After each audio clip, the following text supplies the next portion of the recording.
আসসালামু আলাইকুম সবাইকে। অষ্টম শ্রেণী ২০২৬ সালে তুমি যদি বৃত্তি পরীক্ষায় ইনশাআল্লাহ বসতে চলেছো বা বৃত্তি পরীক্ষার প্রস্তুতি নিতেছো, তাহলে আজকের এই ভিডিও কনটেন্টটা তোমার জন্য অনেক অনেক বেশি গুরুত্বপূর্ণ হতে চলেছে। কারণ আজকে আমি এই ভিডিওর মধ্যে তোমাকে 10টা মার্ক ইনশাআল্লাহ একেবারে প্রপার প্রস্তুতি নেওয়া ফেলবো। অর্থাৎ তুমি এটা প্রস্তুতি নেওয়ার জন্য ম্যাটেরিয়াল পাবা, হ্যাঁ, যে কিভাবে তুমি আসলে মানে কি থেকে পড়াশোনা করবা সেটা, এবং সেটা সম্পূর্ণ ফ্রিতে ম্যাটেরিয়াল পাওয়া সম্পূর্ণ ফ্রিতে। অ্যাজ ওয়েল অ্যাজ এটার সাথে সাথে এক্স্যাক্ট কীভাবে মানে তোমার স্ট্র্যাটেজিটা কী হবে পড়াশোনা করার জন্য বা প্রিপারেশন নেওয়ার জন্য, যে তোমার স্ট্র্যাটেজিটা কী হবে ভাই, প্রিপারেশন প্লাস কতটুকু লিখবা, কী লিখবা, A to Z একেবারে পেয়ে যাবে। সো ভিডিও কন্টেন্টটাতে অবভিয়াসলি লাইক দিয়ে রেখো, কারণ এটা তোমার পছন্দ হতে চলেছে নির্ঘাত, এবং তুমি তোমার প্যানেলে শেয়ার দিয়ে রাখতে পারো বা প্রোফাইলে শেয়ার দিয়ে রাখতে পারো, যেন তোমার ফ্রেন্ডরাও দেখতে পায় এবং তুমি যে কোনো সময় আসলে অ্যাক্সেস করতে পারো। এবং এটা তোমার জন্য হয়তো ফ্রি সম্পূর্ণরূপে, বাট এটা আমাদেরকে অনেক বেশি পরিমাণে উৎসাহিত করবে। ওকে, এইখানে আমি তোমাকে বলতে চলেছি যে জিনিসটা, সেটা হচ্ছে আনন্দ পাঠ। এই একটা জিনিস আছে না আমাদের বাংলার ভিতরে, যেটাকে আমরা B3 বলি, আসলে বাংলা 3, অনেকে আবার বৃত্তিকে বি থ্রি বলে। আগের বার এরকম হয়েছিল, ভাই B3 এক্সাম কবে, জানি না B3 আবার কি ভাই, বৃত্তিকে শর্ট ফর্ম B3, হাই রে জেন আলফা। যাই হোক, দেখো আনন্দ পাঠের মধ্যে তোমার একটা অংশ, যে অংশ থেকে বেসিক্যালি কোনো সিকিউ হবে না, MCQ হবে না, থাকবে হচ্ছে বর্ণনামূলক কোয়েশ্চেন, যেটা পুরো 10টা মার্কের। কত মার্কের বলো তো? 10টা মার্কের। এবং আমি তোমাকে আজকে সেই ম্যাটেরিয়ালটাই প্রোভাইড করে ইনশাল্লাহ আলোকিত করব। দেখো আমার সাথে হচ্ছে ইনফিনিটি স্কুলের এই পুরো তোমার 10 মার্ক কমন দেওয়ার প্রপার স্ট্র্যাটেজি রেডি করা।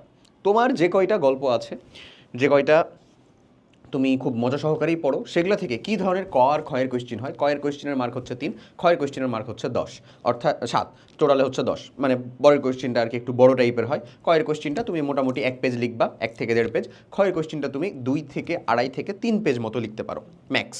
ঠিক আছে, এইটা লিখতে হবে এবং রেলিভেন্ট জিনিস লিখতে হবে, এবং কোয়েশ্চেনটা কী ধরনের হয় বিশেষ করে দেখবা যে মোরললেস প্রত্যেকটা গল্পেরই একটা স্পেসিফিক মোটিভ আছে না, ওই স্পেসিফিক মোটিভ নিয়ে কাজ করে হচ্ছে বেসিক্যালি আমি যেটা তোমাকে বলতে চলেছি। ধরো হচ্ছে আনন্দ পাঠে তুমি এই গল্পটা বুঝতেছো বা বোঝার চেষ্টা করতেছো, আনন্দ পাঠের ভিতরে ধরে নাও আমি একটা সিম্পল গল্প উঠাই, সেটা হচ্ছে কাকতাড়ুয়া। হ্যাঁ, এর একটা স্পেসিফিক মোটিভ আছে না, তীরন্দাজ ধরো, এর একটা স্পেসিফিক মোটিভ আছে না, তীরন্দাজ। হ্যাঁ, এখন কোয়েশ্চেন করতে পারো যে ভাইয়া ক আর খ কি একটা গল্প থেকেই হয়? একটা গল্প থেকে হতে পারে, ডিফারেন্ট গল্প থেকে হতে পারে। সাধারণত ডিফারেন্ট গল্প থেকে হয়, কারণ ক আর খ এর কোয়েশ্চেনের মধ্যে কোনো যে সম্পর্ক থাকবে এমন না, অ্যাজ এখানে কোনো প্রকার উদ্দীপক নাই, রাইট? উদ্দীপক নাই। উদ্দীপক কি বলতো? তোমার বইয়ের গল্প, তোমার বইয়ের গল্পটা পুরোটাই হচ্ছে উদ্দীপক। সো কয়ের ভিতরে এমন ধরনের ব্যাখ্যামূলক একটা কোয়েশ্চেন থাকে যে কোনো একটা স্পেসিফিক স্টেটমেন্টকে তারা বলে যে এটা কেন হয়েছিল, বা এটা না হওয়ার কারণ কি, বা এটা কেন উনি করেছিলেন, উনার বক্তব্যের প্রেক্ষিতে কী ছিল, বা উনার এই চিন্তাধারার পেছনের আসলে ব্যাখ্যাটা কি, এই ধরনের কিছু একটা কথা বলেন। সেটা হচ্ছে কয়ের ক্ষেত্রে। হ্যাঁ, যেটা তুমি বললামই, মোরাললেস কতটুকু লিখবা বলো তো? 1 থেকে 1.5 পেজ, এত পেজ লিখবা। ওকে, তাহলে তুমি ইনশাল্লাহ এখানে 3 আউট অফ 3-এর জন্য কি করতে পারো, বলতে পারো যে আমি এটা 3 পাওয়ার জন্য যোগ্য। তুমি এখানে লিখবা হচ্ছে 2.5 থেকে 3 পেজ। কোনটা? সেটা হচ্ছে খ নাম্বারটা লিখবা। তাহলে এখানে তুমি 7 মার্ক পাওয়ার জন্য যথেষ্ট কি বলতে পারো, যে না আমি এখানে 7 মার্ক আসলে ডিজার্ভ করি, রাইট? ওকে, এরপরে আমি যেটা তোমাকে বোঝাচ্ছিলাম, খ নাম্বারে তোমাকে যে ধরনের কোয়েশ্চেন দিবে, এটা হচ্ছে পুরো গল্পটাকে, পুরো গল্প ধরো ভাইয়া, পুরো গল্প যেটা, সে পুরো গল্পটার ভাবার্থ যে একটা লাইন বা যে একটা স্পেসিফিক স্টেটমেন্টের উপরে আছে, তাকে ব্যাখ্যা করবে। বুঝছো? তাকে ব্যাখ্যা করবে বা তাকে বিশ্লেষণ করাবে, বা তোমার মতামত চাইবে যেটা ঠিক নাকি ভুল, সেটা তুমি ওই গল্পের আলোকে ব্যাখ্যা করো। ব্যাপারটা এমন, বুঝা গেছে? আমি ওগুলো সম্পূর্ণ দেখাবো তোমাকে, কিন্তু এই যে এই জিনিসটুকু যে তুমি জানলা, এই জিনিসটুকু যে তুমি বুঝলা, এই সেম জিনিস কিন্তু আমরা আমাদের যে প্রিমিয়াম পেইড ব্যাচ রয়েছে SSP 2.0, তার ভিতরে তোমার বাংলার যে খালিদ ভাই আছে, হাসান ভাই আছে, খুব A to Z ডিটেলসে আর কি, যে মানে বুঝায়া বলে প্রত্যেকটা জিনিস A to Z একেবারে। সো ওই প্রিমিয়াম ব্যাচে তোমরা এখনও যুক্ত হতে পারো, যারা যুক্ত হতে চাচ্ছ। যারা অলরেডি যুক্ত হয়েছো তারা তো দেখতেছোই ওখানকার ক্লাসগুলো কেমন কোয়ালিটিফুল, এবং ওই SSP 2.0 যা ফিচার তা বলে আসলে শেষ করার মতো না। দেখো সবগুলো ফিচার তুমি আসলে মানে জানতে পারবা, লিখতে পারবো, এটা তুমি নিজেই দেখো। তো আমরা আগের বছর SSP লঞ্চ করছিলাম খুব অল্প সময়ের মধ্যে, 3,000 মানুষজনের ভিতর থেকে আমাদের পেইড ব্যাচের সাথে যুক্ত ছিল, যার এখান থেকে প্রায় 1300+ মানুষজন সাধারণ এবং ট্যালেন্ট পুলে বৃত্তি পাইছে। এই বছর আমরা ইনশাল্লাহ এই সংখ্যাটাকে কাটাই ফেলবো, ইনশাল্লাহ। ঠিক আছে, তো এইটা হচ্ছে সম্পূর্ণ তোমাদেরই পরিশ্রম, আমরা জাস্ট হেল্প করি কিভাবে তোমাকে মানে একটু গাইডেড করা যায়, কিভাবে তোমাকে আসলে জিনিসটা প্রপারলি বোঝানো যায়, সহজ করা যায়, বেসিক্যালি এই। ঠিক আছে, তো আজকে যে সাজেশন, সেই সাজেশন আমাদের পেইড ব্যাচের মানুষজন একটা মাত্র পিডিএফ লিঙ্কের ভিতরে সব পেয়ে যাবে। আর যারা আমাদের ভাবে মানে ফ্রিতে যারা আমাদের কাছ থেকে ধরো মানে হেল্প নিচ্ছ বা আমাদের সাথে ফলো করতেছো, তাদেরকে বলবো তারা ডিসক্রিপশন ও কমেন্ট বক্সে যে ইনস্ট্রাকশন দেওয়া আছে সেটা ফলো করলেই তুমি আজকে সাজেশনটা অ্যাভেলেবল পেয়ে যাবে। ওকে, এখন আমি তোমাকে যে জিনিসটা দেখাবো সেটা হচ্ছে যে তোমরা আমাদের পেইড ব্যাচের হও প্রিমিয়াম ব্যাচের হও, এইখানে যাওয়ার আগে আরেকটা ছোট্ট কথা বলবো ভাই, সেটা হচ্ছে তোমরা অবশ্যই অবশ্যই অবশ্যই অবশ্যই আমাদের হালকানস্টাইন ইনফিনিটি স্কুলের মধ্যে চ্যানেলের মধ্যে যাবা। তোমাদের জন্য যে ছয়টা প্লেলিস্ট আছে, 5টা সাবজেক্ট ওয়াইজ আর একটা হচ্ছে A to Z গাইডলাইন টাইপের, দেখো একটু নিচে আসলে তুমি প্লেলিস্টগুলো পেয়ে যাবা। আমি যদি তোমাকে বলি যে এই যে ধরো এটা গাইডলাইন ক্লাস 8 2026-এরটা, তোমাদের সকল গাইডলাইন এক জায়গায়, এখানে সব গাইডলাইন পাবে। এখানে অলরেডি 18টা ভিডিও আছে, আগের বছরেরগুলো যদি দেখো ওখানে 76-80টা মতন ভিডিও আছে, তোমাদের বেলায় এরা সংখ্যা ছাড়াই যাবে ইনশাল্লাহ। যাই হোক, বাংলা জুনিয়র বৃত্তি, বাংলা তোমার যত সকল এই যে বাংলার যে এই সকল যে সাজেশনগুলো এগুলো সব এখানে তুমি পাবা।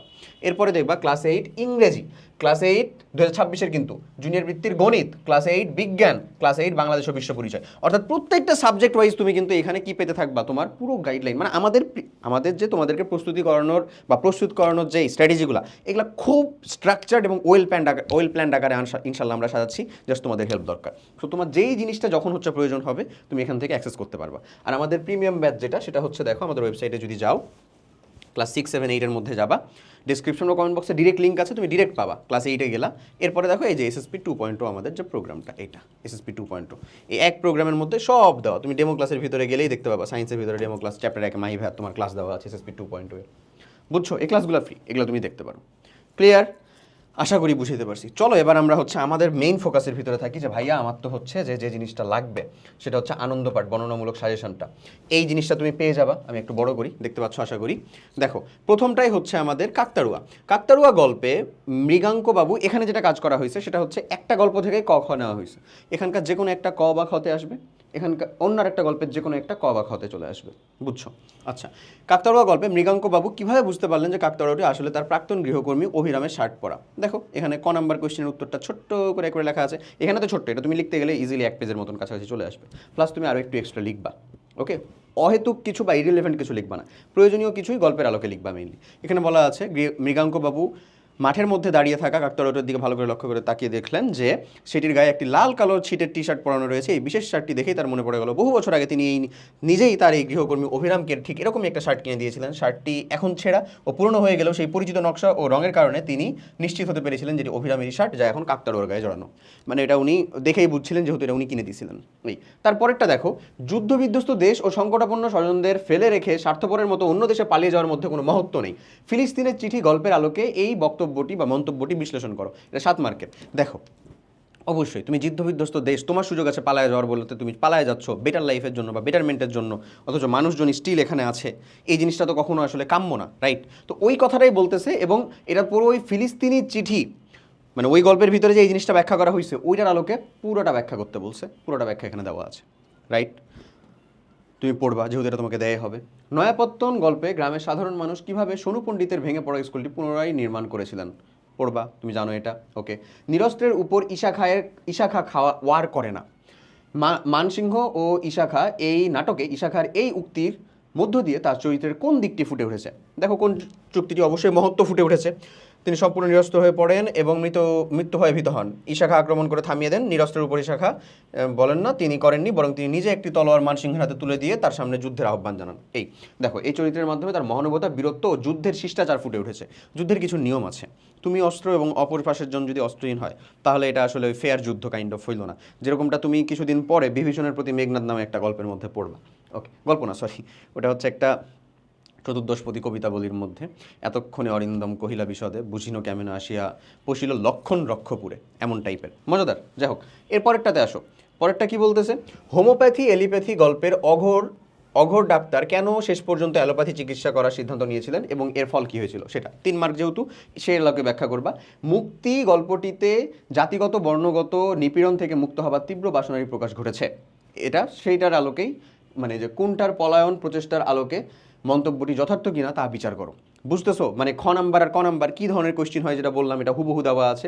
এখানে প্রশ্ন 4 দেওয়া তীরন্দাজ গল্প থেকে, পরেরটা হচ্ছে প্রশ্ন 5 দেওয়া ডেভিড কপারফিল্ড গল্পে ডেভিডের সাবধান এটা কামড়ায়, তারপরে হচ্ছে কুসংস্কারের প্রতি বিশ্বাস কখনো ভালো ফল বয়ে আনতে পারে না কাকতাড়ুয়া গল্পে থেকে, এই যে এই জিনিসগুলো 6 নাম্বার গল্প থেকে মানসিংহ ইশাখা, মানে প্রত্যেকটা জায়গা থেকেই একাধিক কোয়েশ্চেনারিজ তোমার প্র্যাকটিসের জন্য দেওয়া আছে, সেটার উত্তরও দেওয়া আছে। ডান। কাবুলের শেষ প্রহরে ডেভিড কপারফিল্ড এগেইন, তারপরে হচ্ছে 8 নম্বর কোয়েশ্চেনে মুক্তি আগ্রহ চর্চা, এখান থেকে তীরন্দাজের আলোকে তুমি ব্যাখ্যা করো। মানে প্রত্যেকটা থেকে মোরালেস এখানে 10টা মতন কোয়েশ্চেন দেওয়া আছে। সে 10টা কোয়েশ্চেন তুমি যদি প্র্যাকটিস করো তোমার ওভারঅল প্রত্যেকটা গল্প থেকে যথাযথ একটা প্রিপারেশন হয়ে যাবে। ওকে, আর বাকিটা কমপ্লিট করার জন্য তো অবশ্যই তুমি তোমার নিজের গল্পগুলো তো মাস্ট পড়েই রাখছো। সো এই হচ্ছে তোমার ওভারঅল প্রিপারেশন স্ট্র্যাটেজি। তুমি ক নাম্বার আর খ নাম্বারের যে কোয়েশ্চেন টাইপ সেটা যদি বুঝতে পারো, কতটুক লিখতে হবে সেটা যদি বুঝতে পারো, দিয়ে ম্যাক্স 3 বার তোমাকে বাসায় লিখে প্র্যাকটিস করতে হবে।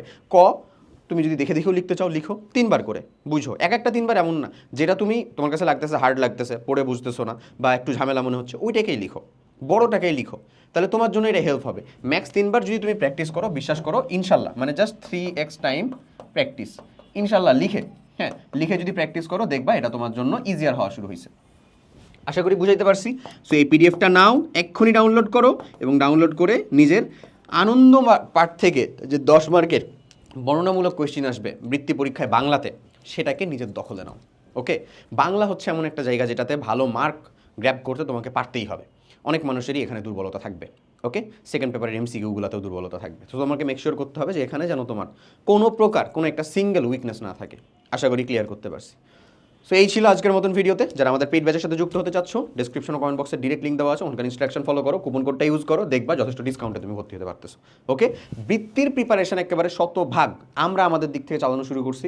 তুমি তোমার দিক থেকে সিরিয়াস হও, বৃত্তি ও বার্ষিকে আমরা ইনশাল্লাহ একটা কোপ দিবই। সবাই অনেক অনেক ভালো থাকো। তোমার একাডেমিক যে প্রবলেম ফেস করতেছো সেটা অবশ্যই কমেন্টে জানাতে পারো, আমরা ইনশাল্লাহ চেষ্টা করবো সেটাকে সলভ করে দেওয়ার। সবাই অনেক ভালো থাকো, আল্লাহ হাফেজ, আসসালামু আলাইকুম।